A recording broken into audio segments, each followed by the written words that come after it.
السلام علیکم every one, کیسے ہیں آپ سب لوگ؟ ہوپ سو اچھے ہوں گے۔ فرینڈ میرا ذرا گلا خراب ہے تو پلیز کوپریٹ کیجیے گا۔ لمز جنونیت by Alisha Khan, episode number 15۔ وہ آج کافی جلدی پہنچ گیا تھا۔ وہ ایڈیٹوریم میں بیٹھا اور کچھ سوچنے میں مگن تھا جب اس کی نظر باہر گئی جہاں سے وہ چلتی ہوئی اندر کو آ رہی تھی۔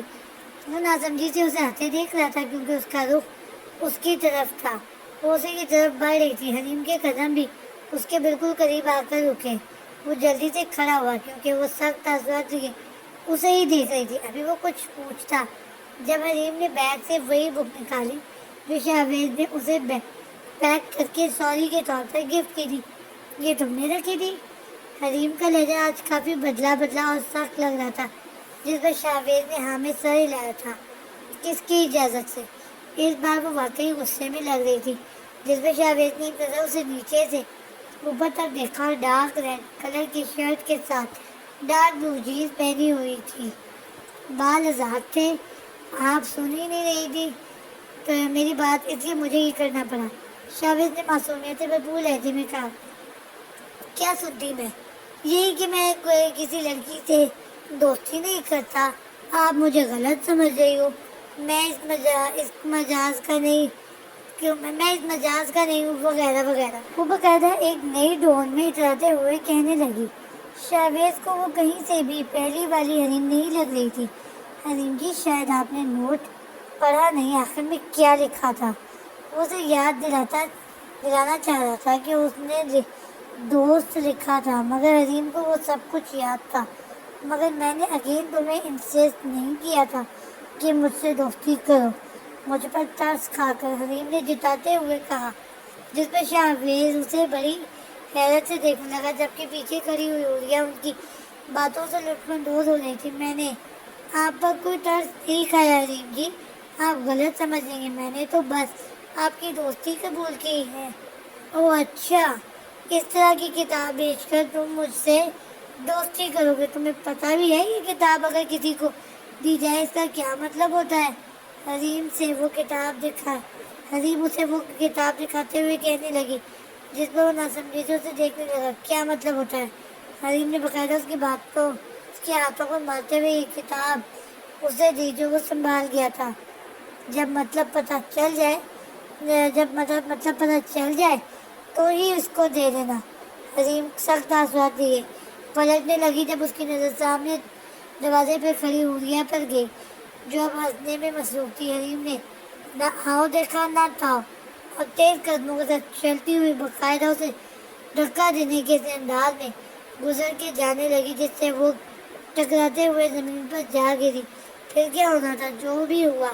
تھوڑی دیر پہلے کسی اور پر ہنس رہی تھی، اب سب اس پر ہنس رہے تھے، جبکہ حلیم تو بنا رکے وہاں سے چلی ہی گئی تھی، جبکہ شاہویز اس سے ایک عمل پر بہت حیران تھا، اور اب وہ اسی کے بارے میں سوچ میں پڑ گیا تھا کہ آخر کسی کو بک دینے کے لیے بھی اجازت کی ضرورت پڑتی ہے۔ سین چینج۔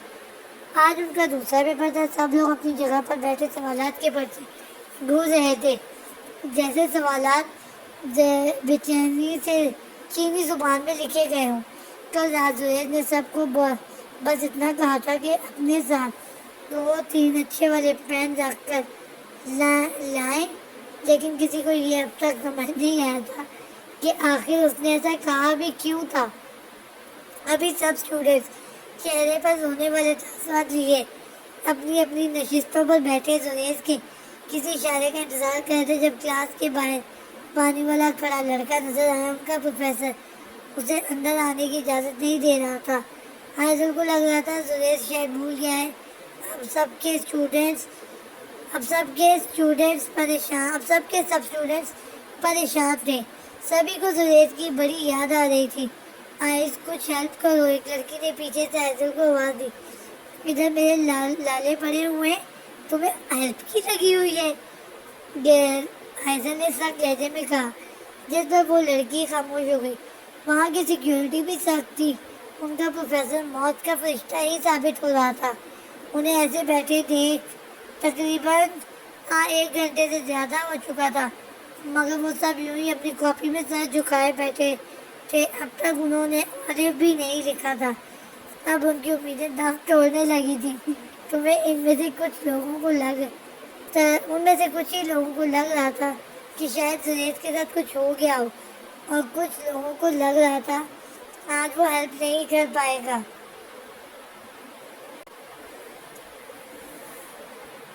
ابھی وہ لوگ یوں ہی ٹینشن میں بیٹھے تھے جب کلاس میں دوسرا پروفیسر آیا. دونوں پروفیسر میں کچھ بات ہوئی تو پہلے والا کسی اور کلاس میں چلا گیا، جبکہ اب جو پروفیسر آیا تھا وہ راؤنڈ لگانے کے بجائے چپ چاپ اپنے نشست پر بیٹھ گیا تھا. ابھی اسے بیٹھی کچھ دیر ہی ہوئی تھی جب کلاس کے باہر کوئی آ کر کھڑا ہوا، جس پر پروفیسر اٹھ کر باہر گیا. اس بندے کے ہاتھ میں جگ گلاس تھا اور منہ پر ماسک تھا، جس وجہ سے اس کی شکل دیکھنا مشکل تھا. وہ پروفیسر سے کچھ باتیں کرتا ہوا کلاس کے اندر آیا. جب وہ کلاس کے اندر آیا تو سیدھا حیدر کی طرف قدم بڑھائے. جس کو پانی پینا ہے ابھی پی لے. ویسے مجھے نہیں پتا تھا کہ ایسا سسٹم شہر کی اتنی بڑی یونیورسٹی میں بھی ہوتا ہوگا. پروفیسر کی بات پر سب لوگ منہ بناتے ہوئے واپس اپنی کاپی پر سر جھکا گئے، کیونکہ سب کو اس وقت صرف اپنی ٹینشن تھی. سب یہاں پہ ریس کا انتظار کر رہے ہیں اور وہ بیچارہ اب تک نہیں آیا. صرف اپنی ٹینشن تھی. آئزل اسے اپنی طرف آتے اس شخص کو بڑے غور سے دیکھا. وہی کالی آنکھیں، وہی چلنے کا اسٹائل جو پانی والا بن کر آیا تھا. وہ کوئی اور نہیں بلکہ زریز تھا. لیکن اسے اس بات پر صرف شک تھا، یہ کنفرم زریز ہی ہے. مجھے پہلے بھی یہی لگ رہا تھا کہ یہ زریز ہے. تو ابھی بھی جو ڈائریکٹ آئزل کے پاس گیا یہ زریز ہے. صرف شک تھا. لیکن جیسے جیسے وہ قریب آتا گیا آئزل کو دال میں کچھ کالا محسوس ہونے لگا. میڈم پانی چاہیے؟ اس کے قریب آ کر اس سے پوچھنے لگا، جس پر آئزل آنکھیں چھوٹی کرتے ہوئے اس کا جائزہ لینے لگی. بلو پینٹ کے ساتھ یا بلو چیک شرٹ، چہرے پر ماسک اور ساتھ ہی بڑا سا بوائز شولر لپیٹا ہوا تھا جس سے اس کے بال کور ہوئے تھے. اس وقت وہ واقعی پانی والا لگ رہا تھا. آئزل اس کی بات پہچانتے ہوئے اسے مزید گھورنے لگی، جس پر زریز نے اسے آنکھ ماری. آئزل کے منہ سے ابھی کچھ نکلتا جب زریز نے اس کے ہاتھ میں پانی کا گلاس سمایا. ساتھ ایک پیپر بھی. آئزل جلدی سے اسے فولڈ ہوئے پیپر کو ہاتھ میں دباتی ہوئی پانی کا گھونٹ بھرنے لگی، جبکہ زریز اس سے گلاس لیتا ہوا واپس پلٹ گیا. اسی طرح زریز نے تقریباً وہاں 10 سے 15 اسٹوڈنٹس کو پانی پینے کے بہانے پیپر تھمائے تھے. اب یہ ان کا کام تھا کہ انہیں جلد سے جلد پورے 5 سوالوں کے جواب اپنی کاپی کے اندر اتارنے تھے. وہ اسٹوڈنٹس بڑی ہوشیاری سے اپنی کاپیاں بھر رہے تھے، جبکہ زریز کے سمجھانے کے مطابق ان لوگوں نے چیٹنگ کرنے کی ایک الگ ہی ٹرک سیکھی تھی. اب انہیں بس لکھنا ہی لکھنا تھا. زریز کے دیے گئے پیپر سے پورے 5 سوالوں کے جواب تھے، جنہیں وہ لوگ ٹکڑوں میں تقسیم کر کے ایک دوسرے کی مدد کر رہے تھے. آج ان کی قسمت بھی اچھی تھی جو پروفیسر کو کسی پر شک نہیں ہوا تھا اور وہ لوگ بڑی ہوشیاری سے پیپرز بھرنے میں مصروف ہو گئے تھے. سین چینج. جی ہاں سر، آج اس کی ٹانگ پر بندہ پلستر کھلنے والا ہے. شاید وہ 2 دن تک شوٹنگ پر آئے. بازل کی بات پر اس نے اس بات میں سر ہلایا، جبکہ شراب کا گلاس ابھی بھی اس کے ہاتھ میں تھا جس سے وہ وقفے میں گھونٹ بھر رہا تھا. مور آتش کے سوال پر وہ اس کے پیچھے کھڑا ہاتھ پسل رہا تھا. کھڑکی سے باہر کا موسم دیکھتا ہوا آتش جب پلٹ کے اس کو سوالیہ نظروں سے دیکھنے لگا. جب وہ سر جھکا گیا، مور وہ سخت لہجے میں مخاطب ہوا، جس سے سامنے کھڑا شخص چونکا. سر، وہ لوگ عاشر خان زادہ کے اپارٹمنٹ پر ٹھہرے ہوئے ہیں. بازل کی کہنے کی دیر تھی جب آتش باقاعدہ اسے ڈھونڈنے لگا. وہ قدم اس کی طرف بڑھانے لگا. وہ اب اس کے بالکل سامنے کھڑا تھا. بازل کے ماتھے پر پسینے کی بوندیں ابھی ابھری ہوئی نظر آ رہی تھی. کیا کہا؟ وہ سخت مگر دھیمے لہجے سے پوچھنے لگا، مگر بازل خاموش. کیا کہا؟ اس بار وہ باقاعدہ چیخا تھا. سر، تعبیر علی اپنی ٹیم کے ساتھ عاشر خان زادہ کے اپارٹمنٹ پہ رکے ہوئے ہیں. آتش نے ہاتھ میں پکڑا شراب کا گلاس اٹھا کر دور پھینکا، جس سے وہ چکنا چور ہو گیا. آؤٹ! وہ اپنی نیلی آنکھوں میں آگ لیے دانت بھینچتے ہوئے چیخا. سامنے کھڑا شخص 200 کی سپیڈ سے وہاں سے جان بچا کر بھاگا تھا. آخر کار کیا کرنا چاہ رہی ہو تم تعبیر علی؟ کیوں میرے صبر کو آزما رہی ہو؟ ایک سیکنڈ بھی نہ ہوا تھا اسے اس کمرے کا نقشہ بگاڑنے میں. اس سیکنڈ کے اندر اس خوبصورت کمرے کو کباڑ خانہ بنا گیا تھا. ایک ایک چیز جو بڑی ترتیب سے رکھی گئی تھی اب بے یار و مددگار زمین پر پڑی ہوئی تھی. ملنا پڑے گا، ایک اور بار ملنا پڑے گا. مسروق آنکھیں رعایت کرتا ہوا وہاں سے چلا گیا جبکہ غصہ اب تک اس کے اندر بھڑک رہا تھا. سین چینج. اوف اللہ آپی آپ بھی اوف اللہ آپی آپ بھی نا. اب آپ جلدی سے ایک نیا موبائل لے لیں تاکہ آپ کو بلیک بیوٹی کا موبائل نہ یوز کرنا پڑے. وہ منہ بناتا ہوا ایک بار پھر زائمہ کو چڑھا گیا تھا. کیونکہ تعبیر کا موبائل ٹوٹ گیا تھا اس لیے وہ زائمہ کے ہی موبائل سے گھر پر کال کرتی تھی. اسپیکر آن ہونے کی وجہ سے زائمہ اس کے الفاظ سن چکی تھی. یو شٹ اپ بدتمیز. تمیز نہیں ہے تمہیں بات کرنے کی؟ پورے 2 سال بڑی ہوں تم سے. میں سمجھے تم چوزے.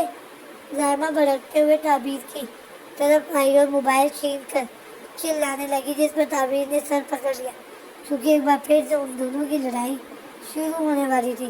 تم چپ کرو بلیک بیوٹی، میں اپنی بہن سے بات کر رہا ہوں. سمجھی؟ بار بار بیچ میں آنا ضروری ہے کیا؟ شاویز نے بیزاری سے کہا جس پر آئمہ نے مٹھیاں بیچی.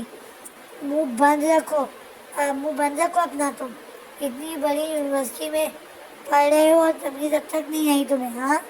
ہاں تمہیں تو جیسے بڑی تمیز آ گئی اسلام آباد جا کر. شاویز بھی شاویز تھا. میرا دماغ نہیں خراب کرو. تم سمجھے چوزے کہیں کے؟ ایک تو میرا سر کھا رکھا ہے تمہاری بہن نے واپس کراچی آنے کے لیے، اوپر سے تم بھی میرا ہی سر کھا رہے ہو. یا اللہ کہاں پھنسا دیا ہے مجھے. کاش میں یہاں آتی ہی نہ. وہ ہاتھ اٹھا کر کہنے لگی. اس پر تعبیر اس کی اوور ایکٹنگ دیکھ رہی تھی. ایکسکیوز می بلیک بیوٹی، چوزا کسے کہا؟ ہاں تمہیں کہا ہے مسٹر شاویز علی چوزے کے منہ والے. ہاں میں ٹھہرا چوزے کے منہ والا. مگر تم رہو گی تو سدا کی بلیک بیوٹی. اسے آخری بات چھیڑتا ہوا کہکا لگا کر کال بند کر گیا تھا جبکہ وہ بڑے غصے سے تعبیر کو گھورتی ہوئی وہاں سے چلی گئی. سین چینج. وہ جو کچھ دیر پہلے پانی والا بنا گھوم رہا تھا اب وہ وہی رومال گول کیے گلے میں ڈال کر ٹیشن سے گارڈن میں کھڑا کسی سے فون پر بات کر رہا تھا. اس بات سے انجان کی ساری لڑکیاں کھڑی اسے ہی تو دیکھ رہی تھی. جیسے ہی وہ فون بند کر کے پلٹا سب لڑکیوں کے منہ سے بے سختہ اف نکلا تھا جو آئزل دیکھ چکی تھی. اب وہ ہمیشہ ہی اپنے بڑھتے ہوئے بالوں کو باندھ کر رکھتا تھا جن میں وہ اور بھی زیادہ ہینڈسم اور نوجوان لگتا تھا. وہ تمام لڑکیوں کی نظروں کو نظر انداز کرتا ہوا ایک مغرورانہ چال چلتا ہوا آئزل کی طرف بڑھنے لگا کیونکہ وہ دیکھ چکا تھا کہ وہ اس کی طرف آتے آتے رکی تھی. ہے ڈارلنگ کیسی ہو؟ وہ آنکھ مارتے ہوئے پوچھنے لگا جس پر آئزل نے اس بات میں سر ہلایا جس کا مطلب تھا ٹھیک ہوں. You feel hungry? بہت. آئزل نے منہ بناتے ہوئے کہا جس پر وہ یک طرفہ مسکراہٹ لیے اس کا ہاتھ تھام کر کینٹین کی طرف بڑھ گیا جبکہ لڑکیاں اب بھی اسی کو دیکھ رہی تھی. اوئے چاچے اٹھے مار. وہ جو ہاتھ میں سینڈوچ لیے کرسی پر جاہلانہ اسٹائل سے بیٹھا ہوا تھا ایک بائٹ لے کر کینٹین والے کو آواز دینے لگا جبکہ آئزل بیچاری بھوکوں کی طرح اپنا برگر ختم کرنے میں مصروف تھی. جی صاحب صاحب جی سینڈوچ یا باسی بن کا انڈے والا برگر. آئزل نے نوٹ کیا تھا وہ پنجابی بولتے بولتے واپس اردو پر اتر آیا تھا. سر جی باسی نہیں ہے، بس کباب میں مرچیں کم ڈالی ہیں. وہ بیچارہ منہ صاف کرتے ہوئے کہنے لگا جس پر زریز یک دم وہاں سے اٹھا. اگر برگر میں تیار کروں تو کوئی اعتراض تو نہیں؟ زریز کی بات پر پہلے تو وہ اسے غور سے دیکھنے لگا پھر نفی میں سر ہلا گیا جبکہ آئزل زریز کو بڑی حیرت سے دیکھنے لگی. زریز کہاں جا رہے ہو؟ پاگل ہو گئے ہو کیا؟ ابھی آئزل مزید کچھ کہتی جب وہ پرسکون انداز میں چلتا ہوا کینٹین کے کچن کی طرف بڑھا. سب لڑکیاں اس ہینڈسم نوجوان کو ایسا کرتے ہوئے دیکھ کر کینٹین کے باہر آ کھڑے ہوئے. سب سے پہلے تو اس نے اپنا اسٹالر ٹائپ رومال اتار کر آئزل کی جانب اچھالا جسے وہ کیچ کر گئی، پھر سامنے رکھا، ریمپر پہنا۔ اب سب اسٹوڈنٹس کی نظریں اس پر تھی۔ وہ بڑے پرسکون انداز میں کھڑا ہوا، کباب فرائی کر رہا تھا۔ پہلے اس نے کباب فرائی کیے، پھر بن جو ہلکا سا فرائی کیا، پھر انڈا فرائی کیا۔ اب اس نے بن کے نچلے حصے پر چٹنی لگائی، پھر اس پر مرچیں چھڑکی، پھر رائتا لگایا، پھر سلاد رکھی، پھر انڈا اور کباب رکھا اور پھر سے مرچیں چھڑکی۔ اب بن کے اوپر والے حصے کو رکھ کر وہ برگر بنا چکا تھا۔ سب سمجھے کہ بن چکا ہے، مگر وہ سب غلط تھے۔ وہ سامنے رکھے بن میں مزید آئل ڈالنے لگا اور پھر اسے آئل کو گرم کرنے رکھ دیا۔ اب وہ پیاز کاٹ کر انڈے کے باؤل میں ایڈ کر رہا تھا۔ اس نے مزید مسالے ایڈ کیے اور پھر اپنے برگر کو اس میں ڈپ کر کے سامنے رکھے پین میں فرائی کرنے کے لیے رکھ دیا۔ وہ ریز دورانی تھا، جو کام دنیا میں شاید کسی نے کبھی نہیں کیا ہوگا۔ وہ چرسی موالی 2 نمبر آدمی، وہ سارے کام کرنا جانتا تھا۔ اسے پسند تھا اپنے بنائے گئے الٹے سیدھے راستوں پر چلنے کا۔ وہ اپنی ہی دنیا کا نواب تھا۔ جہاں وہ ہوتا تھا وہاں کوئی بھی شخص اس کے کارنامے دیکھنے کے بعد حیران ہوئے بنا نہیں رہ سکتا تھا۔ ابھی وہ سب سمجھے تھے وہ انڈا لگا کر فرائی کرے گا، مگر صرف اتنا ہی نہیں، اس نے اوپر سے مسالے بھی ڈالے۔ اور اس وقت سب کو زریز کے ہاتھ سے تیار ہونے والے برگر دیکھ کے شدید بھوک محسوس ہو رہی تھی۔ زریز نے ایک پلیٹ لی، اس میں آس پاس سلاد کو ترتیب سے جمایا اور بیچ میں مسالے دار فرائی برگر رکھا اور بڑے آرام سے چلتا ہوا کینٹین سے باہر آیا۔ جہاں کینٹین والے انکل کھڑے اس کے کارنامے پر حیران تھے، ان کے آگے بڑھایا۔ چاچے، اسے کہتے ہیں برگر، زریز نے ایک اسٹائل سے کہا اور کیچپ کی بوتل اس پر انڈیل کر انصاف کرنے لگ گیا، جبکہ وہ چھوٹا لڑکا جو پہلے ہی زریز کا فین بن چکا تھا اب تالیاں بجائے بنا نہ رہ سکا۔ اس کے ساتھ ہی آئزل کے تمام کلاس فیلوز کلپنگ کر رہے تھے، جبکہ اب وہ دنیا جہاں سے بیگانہ ہو کر اپنے کھانے میں مصروف تھا۔ سین چینج۔ وہ یونیورسٹی سے آ کر بس انہی سوچوں میں مصروف تھا کہ آخر وہ کیا کرے۔ حلیم کے الفاظ اس کے سماعتوں میں اب بھی گونج رہے تھے۔ وہ بار بار یہی سوچ رہا تھا کہ آخر کسی کو تحفہ دینے کے لیے سوچنا کیوں ضروری ہوتا ہے۔ اسے کچھ سمجھ نہیں آ رہا تھا۔ کیا اس نے حلیم کو یہ کتاب دے کر کوئی غلطی کی تھی؟ مگر اس دن حلیم خود اس کتاب کو ہی ڈھونڈ رہی تھی، اور جب اب میں نے اسے یہ دے دی تو اس نے ایسا ریئیکٹ کیوں کیا میرے ساتھ؟ وہ سوچوں میں گم تھا جب اس کے کمرے کا دروازہ کھلا اور بابا جان ویل چیئر پر موجود اندر داخل ہوئے۔ بابا جان، آپ کوئی کام تھا تو مجھے آواز دے دیتے۔ وہ اس بات سے جان کے وہ کتاب اب بھی اس کے ہاتھ میں تھی۔ بابا جان اسے گھورنے لگے، جبکہ ابھی کتاب پر نظر گئی بھی نہیں تھی۔ کیوں میرا یہاں آنا منع ہے یا مجھے اجازت لے کر آنا چاہیے تھا؟ بابا جان کی بات پہ جاوید اپنے باتوں پر پچتا ہے۔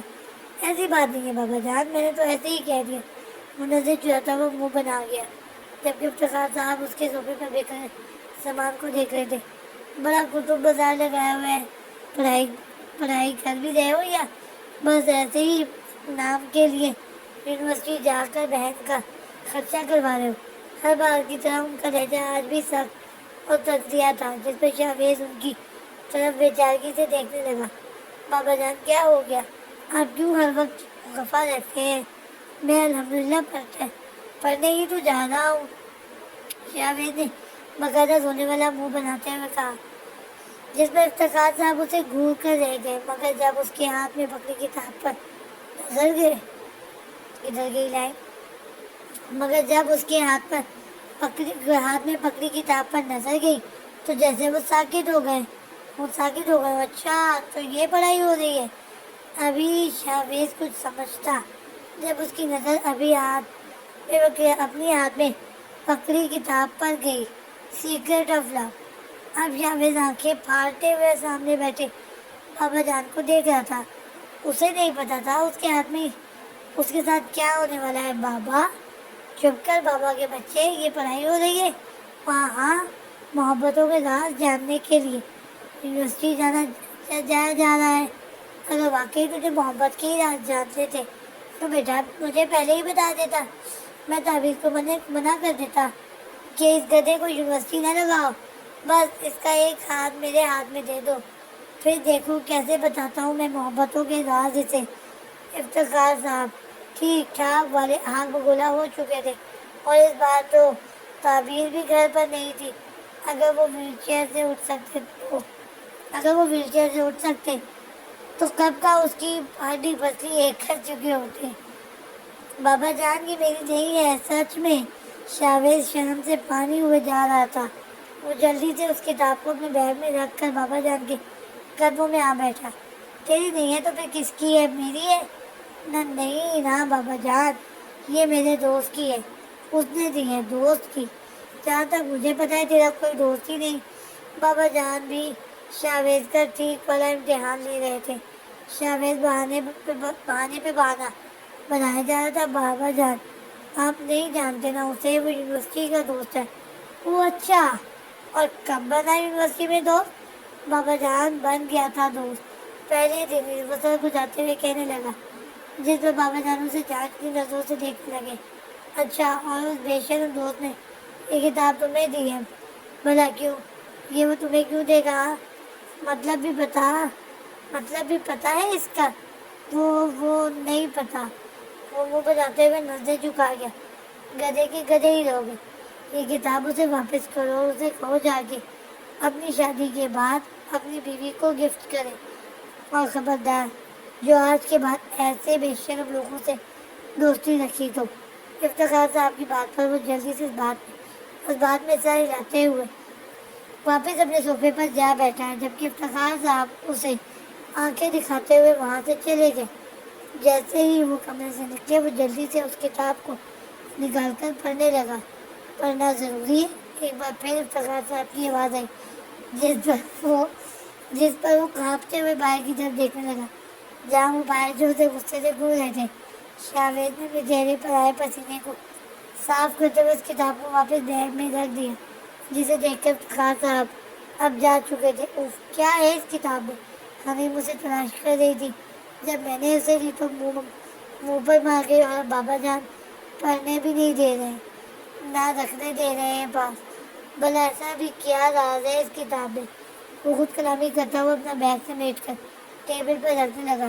لیکن میں بھی جان کر ہی رہوں گا کہ آخر کیا راز ہے اس کتاب میں۔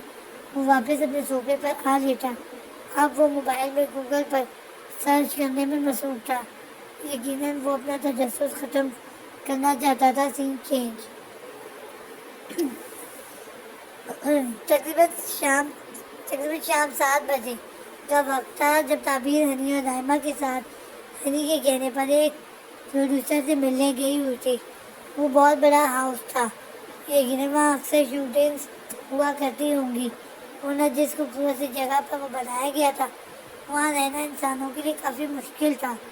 وہ لوگ ایک بڑے سے ہال میں موجود تھے جہاں باقی کی ٹیم کے کافی لوگ موجود تھے۔ وہ سب فلم انڈسٹری کا حصہ ہی تھے۔ تعبیر کو سب کی موجودگی میں وہاں بیٹھنا بہت مشکل لگ رہا تھا۔ وہاں موجود ایک امیر دولت مند ڈائریکٹر جو بار بار تعبیر کو گہری نگاہوں سے دیکھے جا رہا تھا۔ تعبیر کو اس کا یوں خود کو دیکھنا بہت عجیب لگ رہا تھا۔ وہ وہاں سے اٹھ کر واش روم کا بہانہ بنا کر دوسری جانب چلی گئی۔ ہنی اسے راستہ سمجھا چکی تھی، جبکہ رائمہ کو وہ اس طرح اچانک جاتی ہوئی کچھ سمجھ نہیں آئی تھی۔ پتہ نہیں کیسے لوگ ہیں یہاں، بے شرم بے حیا گنجا کہیں کا۔ وہ منہ میں بڑبڑاتی ہوئی دل کی بڑھاس نکال کے آگے کو بڑھ رہی تھی۔ ابھی وہ اوپر والے حصے میں آئی ہی تھی جب اسے یاد آیا کہ وہ جو ہنی نے کہا تھا وہ تو اس نے ٹھیک سے سنا بھی نہیں تھا۔ وہ اوپر والے حصے میں بنی خوبصورت سی بالکنی میں کھڑا کسی کے فون پر مصروف تھا جب پیچھے سے کسی کی تیز قدموں کی آہٹ سنائی دی تو پلٹا، مگر سامنے سے آتی لڑکی کو دیکھ کر وہ واپس رخ موڑ گیا۔ وہ کشمکش میں مبتلا تمام کمروں کو دیکھ کر جلدی قدم آگے بڑھا رہی تھی۔ جب اس نے سامنے بالکنی میں کسی شخص کو کھڑا دیکھا تو وہ جلدی سے بنا کچھ سوچے ان میں سے ایک کمرے کے اندر چلی گئی۔ تمہارا یہاں آنا، کیا میں اسے اتفاق سمجھو یا پھر خدا کی طرف سے دیا گیا موقع؟ اپنے ہلکے گلابی لبوں پر انگلی پھیرتا ہوا اس کمرے کی جانب چلا گیا، کیونکہ جس کمرے میں وہ گئی تھی وہ کمرہ شوٹنگ کے دوران چینجنگ روم کے طور پر آتش کو دیا گیا تھا۔ وہ جلدی سے اپنا بیگ صوفے پر رکھتی ہوئی خود فیس واش کرنے کی گھر سے چلی گئی، جبکہ وہ دھیمے قدموں سے چلتا ہوا اندر آ کر دروازہ بند کر گیا تھا۔ اسلام آباد ہے تو بہت حسین، لیکن یہاں کی ہوائیں میری تو سمجھ سے ہی باہر ہیں۔ کبھی کسی سے چلتی ہیں، کبھی کسی سے۔ وہ خود کلامی کرتے ہوئے نل کھول کر پانی سے منہ دھو رہی تھی۔ اسے خبر بھی نہ تھی کہ اس کی بک بک باہر کھڑا شخص بڑی آسانی سے سن رہا تھا۔ ایک تو یہ میک اپ بالکل بھی اچھا نہیں، اتنا بیکار میک اپ میں گیند نہیں خریدوں گی، بے وجہ پیسے ضائع کرنے والی بات ہے۔ وہ ٹاول سے منہ صاف کرتی ہوئی جیسے ہی بات سے باہر آئی، سامنے کھڑے مسکراتے ہوئے شخص کو دیکھ کر اس کی سیٹی گم ہو گئی۔ تو نہ کرو نا پیسے ضائع، کس نے کہا ہے کہ تمہیں میک اپ کی ضرورت ہے؟ تم تو بنا میک اپ کے بھی پری لگتی ہو۔ وہ بہت جائزہ لیتے ہوئے یک طرفہ مسکرانے لگا۔ وہ آف وائٹ چوڑی دار پاجامے کے ساتھ فراک پہنے ہوئے تھی، جبکہ ہر بار کی طرح آج بھی اس کی نازک سی گردن پر ایک خوبصورت سا نازک سا نیکلیس تھا۔ آپ اندر کیسے آئے؟ وہ بے یقینی کی کیفیت میں مبتلا اسے دیکھی جا رہی تھی۔ وہ بلیک تھری پیس میں اس وقت دنیا کا سب سے خوبصورت نوجوان معلوم ہو رہا تھا۔ اس کی ہلکی سی بیئرڈ والا چہرہ، اس کی آنکھیں تعبیر کو اپنی طرف مائل کر رہی تھی۔ وہ اپنی پرکشش نیلی آنکھوں سے اسے دیکھ رہا تھا۔ وہ آج صبح اسے لے کر کتنا غصے میں تھا، لیکن نہ جانے کیوں اس معصوم کا چہرہ دیکھتے ہی اس کا سارا غصہ غائب ہو جاتا تھا۔ دروازے سے وہ خود ہی کہتا ہوا یک طرفہ مسکرانے لگا، جبکہ تعبیر کو اس کی یہ حرکت سخت ناگوار گزری تھی۔ ابھی اور اسی وقت نکل جائیں اس روم سے۔ وہ اسے انگلی دکھاتے ہوئے وارن کرنے لگی، جس پر اس کی مسکراہٹ مزید گہری ہوئی۔ اور اگر نہ جاؤں تو؟ اس کے مضبوط قدم تعبیر کی طرف بڑھنے لگے تھے۔ اس کی نازک سی گردن اسے اپنی طرف کھینچنے میں کامیاب ہو رہی تھی۔ تو میں شور مچا دوں گی، اور ریئلی کیا کہوں گی سب سے؟ وہ جیسے جیسے اس کے قریب آ رہا تھا، تعبیر کے قدم پیچھے ہوئے جا رہے تھے۔ بس کچھ ہی فاصلہ رہتا تھا اس کے اور آتش کے درمیان۔ یہی کہ آپ بنا اجازت لیے روم میں آ گئے؟ اچھا سچی؟ تو کیا آپ نے چینجنگ روم میں آنے کے لیے بھی مجھے تمہاری اجازت کی ضرورت پڑے گی؟ اس بار آتش کا لہجہ سخت تھا، کیونکہ اسے کسی کا یوں سامنے کھڑے دیکھ کر آنکھوں سے آنکھیں ملا کر بات کرنا بالکل بھی پسند نہیں تھا۔ جو بھی اس کے سامنے ہوتا تھا اس کی نظریں جھکی ہوئی ہوتی تھی۔ یہ آپ کا روم ہے؟ بالکل ٹیمپریری ہی صحیح، لیکن یہ میرا روم ہے۔ آج ایک اور بات، تم میرے ہی روم میں آ کر میرے آنے پر ہی اعتراض کر رہی ہو؟ وہ کہتا ہوا اب اس کے بالکل قریب آ چکا تھا۔ وہ پیچھے کو ہوتے ہوئے دیوار سے جا لگی تھی۔ وہ اس کے اتنا قریب تھا کہ وہ اس کے برانڈیڈ پرفیوم کی خوشبو وہ محسوس کر رہی تھی۔ آتش اپنے چہرے پر سخت تاثرات لیے اسے گھور رہا تھا۔ تعبیر کو اب اس سے خوف آ رہا تھا۔ آئی ایم سوری، مجھے اگر پتا ہوتا یہ روم آپ کا ہے تو میں یہاں کبھی نہیں آتی۔ وہ نظریں جھکائے نرمی سے کہنے لگی۔ وہ آتش کو مزید مجبور کر رہی تھی۔ وہ آخر کس طرح خود پر قابو کیے کھڑا تھا، ورنہ بہک تو وہ تبھی چکا تھا جب پہلی بار اس کی نظر اس کی نازک سے وجود پر گئی تھی۔ خیر اب آ تو گئی ہو تو بتاؤ کیا کیا جائے تمہارے ساتھ؟ مطلب سزا؟ وہ یک طرفہ مسکراتا ہوا بولا۔ اسے حیران کر گیا۔ وہ سوالیہ نظروں سے اسے دیکھنے لگی۔ کیسی سزا؟ سمجھ نہیں آ رہا کہ تمہیں کس بات کی سزا دوں؟ 2 بار بنا اجازت میرے روم میں آنے کی، میری بات نہ ماننے کی، مجھ سے بحث کرنے کی، یا پھر آخری والے الفاظ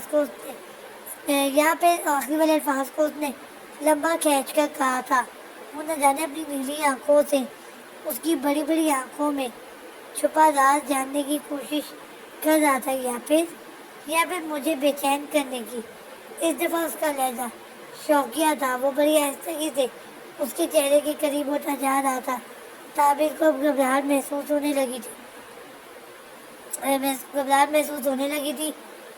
تعبیر نے ہمت کر کے اپنے نازک سا ہاتھ اس کے دل کے مقام پر رکھا، اسے دور کرنا چاہا، مگر اچانک سے کچھ ایسا جس سے وہ دونوں کی ہی دھڑکنیں تیز ہونے لگی۔ وہ بے یقینی سے تعبیر کو دیکھ رہا تھا، آخر یہ اسے کیا ہو رہا تھا؟ تعبیر کو دو دھڑکنیں محسوس ہو رہی تھی، ایک آتش جلانے کی سینے کے اندر کے سینے کے اندر ہوتی ہوئی اچانک کی تبدیلی، اور دوسرا اس کے دل کا یوں اچانک دھڑکنا۔ آتش حیران کن انداز میں اسے دیکھ رہا تھا۔ تعبیر نے جلدی سے اپنا ہاتھ پیچھے کھینچا، وہ جلدی سے اس کے برابر سے جگہ بناتی ہوئی جانے لگی، مگر آتش نے اس کا ہاتھ مضبوطی سے پکڑا اور واپس اسے دیوار سے لگایا۔ وہ نہ سمجھنے والے انداز سے دیکھے جا رہا تھا۔ تعبیر کو اپنی کلائی پر اس کی مضبوط گرفت سے درد محسوس ہونے لگی تھی۔ چھوڑیں مجھے، یہ کیا کر رہے ہیں آپ؟ وہ اس انجان شخص کی گرفت کی شدت سے تڑپی تھی، مگر وہ اب تک عجیب کشمکش میں تھا۔ اسے یہ اچانک